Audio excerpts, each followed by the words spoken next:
Hi. So a very recurring question that I get is how to manage studies along with work. So you want to study, but then the point is that it's becoming very difficult to manage, because you've got to give time to your office and your family is there, your personal life is there, your social life is there. So it becomes quite difficult to tackle studies along with work. So the first thing that you need to do is, so there are a couple of things that I'll try to mention which probably will help you out with this. The first thing you need to establish is the why. So you need that motivation, that drive, in order to sacrifice your entertainment, your social life, etc., and actually concentrate and study. So you'll have to take out time from your personal life, from your family life, from your friends, from your entertainment, your relaxation, etc., and your holidays maybe, and put it into studying. So you have to first of all visualize and understand that it's just a hard work for 6 months, and then after that you will have your designation, you will get promotion or growth or a profile switch or whatever you're looking for. So if you want something, so you'll have to sacrifice and you'll have to pay for it. It's not going to be for free, when you look at marshmallow experiment or something. So that if you want something in the long term, you'll have to sacrifice for that today.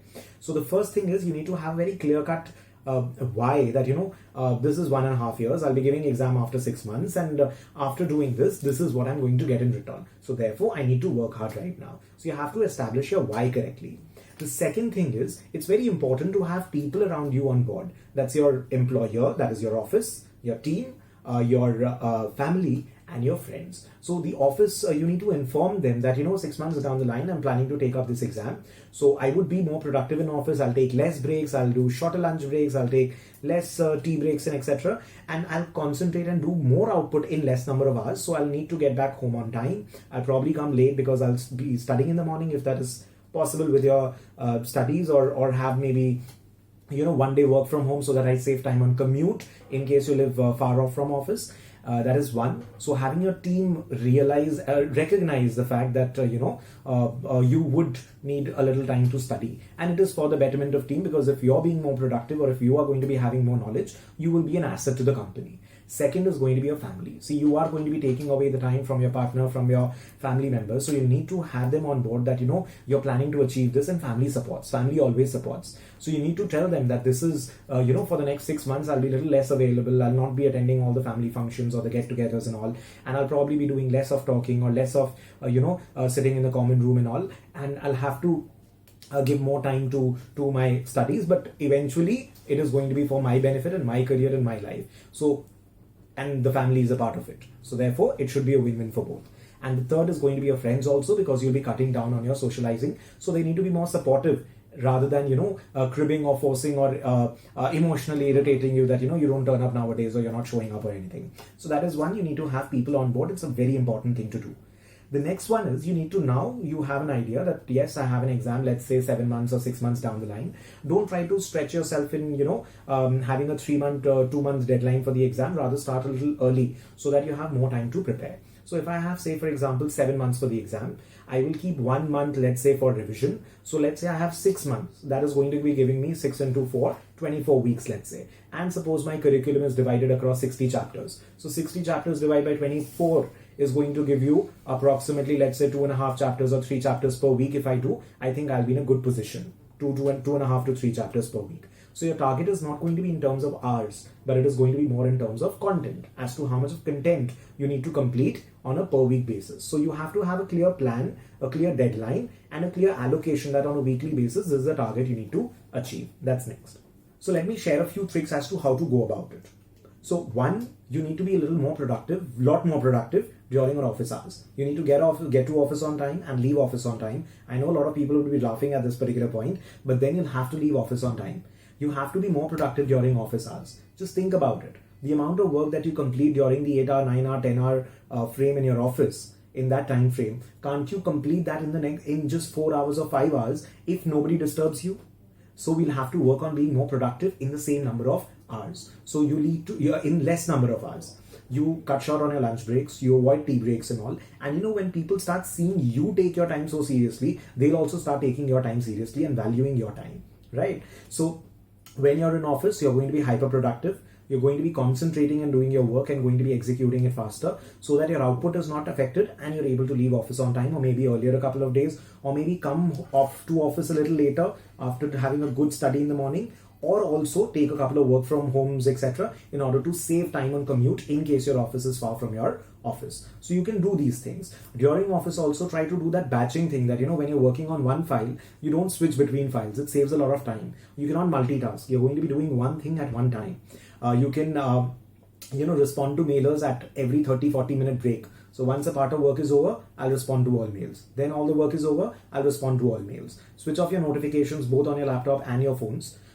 For some kind of professions, it may not work, but otherwise, it should not be a problem.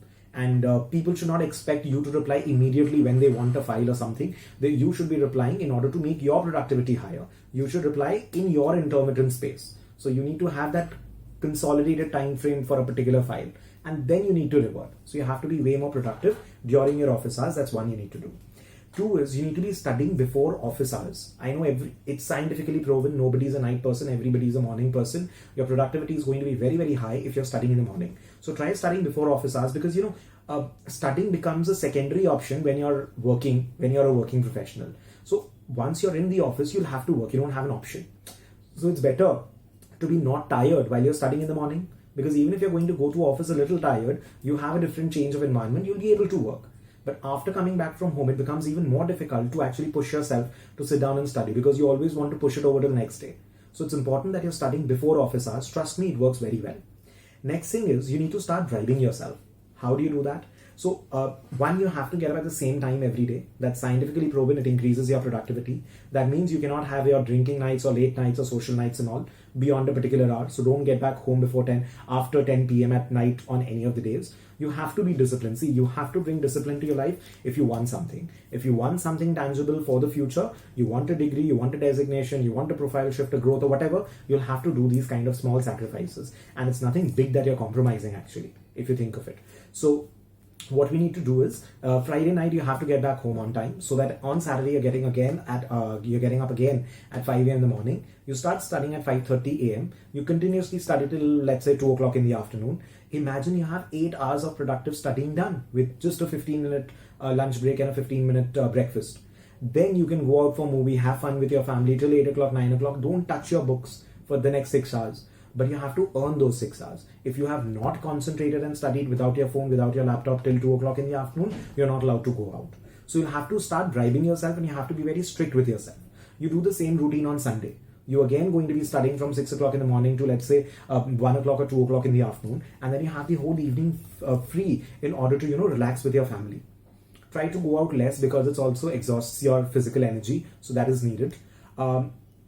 Another thing that you have to do is you have to value your time well. So either you're enjoying in a movie and enjoying with your family without absolutely any regrets or any guilt feeling, or you are studying very, very hard. You're not cribbing about and wasting time. So a lot of people waste time by taking tension, by thinking, overthinking, cribbing about it, feeling guilty. I'm not feeling like studying, I'm wasting my time, and I'm not going out and enjoying also. So you'll have to be very strict. So the moment you see that, it's getting a little too much, I don't want to study today, I'll not study, I'll go out, I'll have immense amount of fun, and tomorrow again I'll get back to study. But there is not going to be a midway. So our time has to be extremely productive, productively happy, productively studying, or productively working in office. So the per time, the output has to be great. Then you would not have a problem. That is one. The next thing that you need to work is you need to have all your distractions away. So no Netflix and Amazon Prime and all those things. Your television and all that has to be off.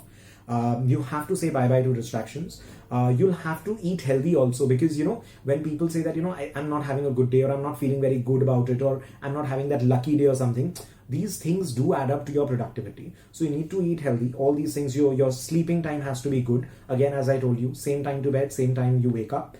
And a good amount of sleep, your 7.5 hours of sleep has to be taken care of. So don't compromise on your sleep because you're working and studying together.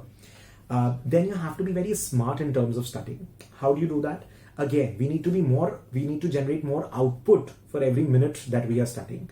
How do we go about it? So when we are doing a class, or say for example, you're studying at home, or you're attending class, whatever it is, when you're studying, when you're attending the class or watching the lecture, you have to be so attentive that you're grasping everything at that point of time. So once you are done with your class, once you do your self-study, it takes much less time for you to study the same thing with better attention and with much better understanding, so that you can immediately get to your studying and practice and all of that. So you have to understand the importance of an exam, of a study. You have to give it that priority, And when you're studying, you have to be that attentive. Your phones cannot have any notifications. Switch off all notifications permanently on your phone. It's only important calls that can ring, put a ring on your phone. Even switch off all your vibrations and all. Right? So that is important, so that you don't have any distraction. There is no break in your studying. You have to be in the mode of studying when you are studying. So you have to be smart in terms of studying. And again, whatever tricks, depending on the exam you're taking, it'll depend on that. How do you, what tricks you can use. But these are the most basics that you have to do. There's no other way about it. Another thing you need to do is you need to handle your stress positively. So as I told you, you cannot have a consistent upward sloping graph where, every day you're studying 7 hours a day. So there will be a break after, let's say, 4-5 days. But that break that, today your output is bad, your studying is not good, that break will be there, but that cannot continue for more than half a day or more than a day. So that trend cannot continue. The moment you've seen that, 4-5 days your studies are going well, and suddenly today you're having a bad day, you need to pick that up immediately the next day. Watch a sitcom, watch a movie, get back to study the next day. But don't let that period stretch. Whenever you're getting irritated or frustrated, go out for a walk, take a hot shower. These two things work really well in order to reduce your stress levels. So you have to be very strong in terms of EQ as well. That, see, I have an exam, I have to study. My family and friends are understanding right now. If they don't understand, then they're not truly my friends. They will understand. And after this is done, after that toil of a year and a half for through whatever levels or whatever exams you're giving, once that is done, I will be reaping the benefits of that exam, of that knowledge throughout my life. I will be applying that to my work throughout my life.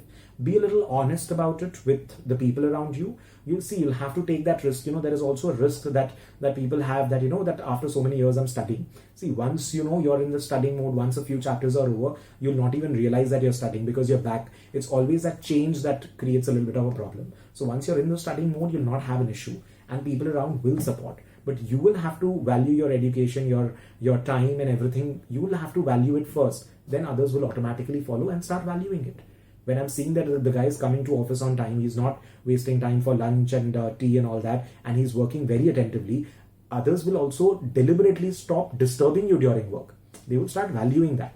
Family would also see that you're cutting down on your outings and all, and you're concentrating and studying, and the remaining time you're giving them a little bit of time that is left. So they will also support you. So it has to be a and very involved process, and you have to value your time, as I'm telling you. The same 1 hour has to give more productivity in office, has to give more productivity in terms of studying, has to give more productivity in terms of fun also, so that you are re-energized in order to work again, right? EQ is going to be very, very important, right? So I hope this helps, and invest in yourself. Thank you.